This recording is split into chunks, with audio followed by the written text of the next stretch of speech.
অসংখ্য জাযাকাল্লাহ খায়রান এবং তাদেরকে মুবারকবাদ জানাচ্ছি। এ পর্যায়ে আমাদের সামনে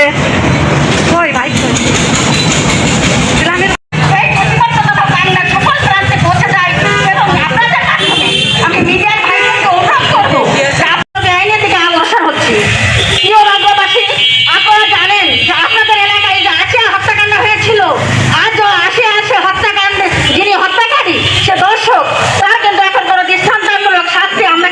দেখিনি। আইন তাদেরকে একটা আইনি ভাবে তাকে একটা রায় দিয়েছে, কিন্তু আদৌ সেই রায়টা বাস্তবায়ন হবে কিনা আমরা জানি না। ঠিক তেমনই দেখে এই বাংলাদেশের বিভিন্ন প্রান্ত থেকে ছোট ছোট বাচ্চারা ধর্ষিত হচ্ছে এবং তাদেরকে হত্যা করা হচ্ছে। হৃদয়ের কোনো ব্যাখ্যা নিয়ে তারা কথা বলছে, এটা আমরা অবলম্বন করি।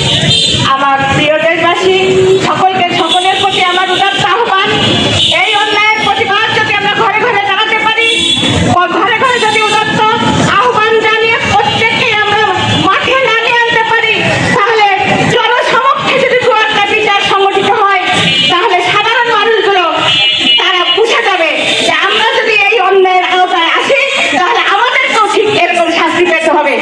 বাস্তবায়ন হচ্ছেই না, বরং দিনে দিনে কয়েক মাসের ভিতরে এই সমাজ এবং রাষ্ট্র ক্রমশই অতি দ্রুত অবনতির দিকে যাচ্ছে।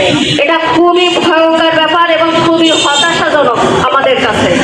প্রিয় দেশবাসী, সবার বাঁকুড়াবাসী, দেশবাসী সবার কাছে আমাদের আর্জি, আমরা সবাইকে সচেতন করতে চাই, সবাইকে জানাতে চাই যে আমাদের আইনমন্ত্রী আইনের কথা বলেন না, আমাদের স্বরাষ্ট্রমন্ত্রী তার প্রশাসনের কোনো কথা বলেন না, আইনমন্ত্রী বলেন যে ধর্ষকদের বিচার করা সম্ভব নয়।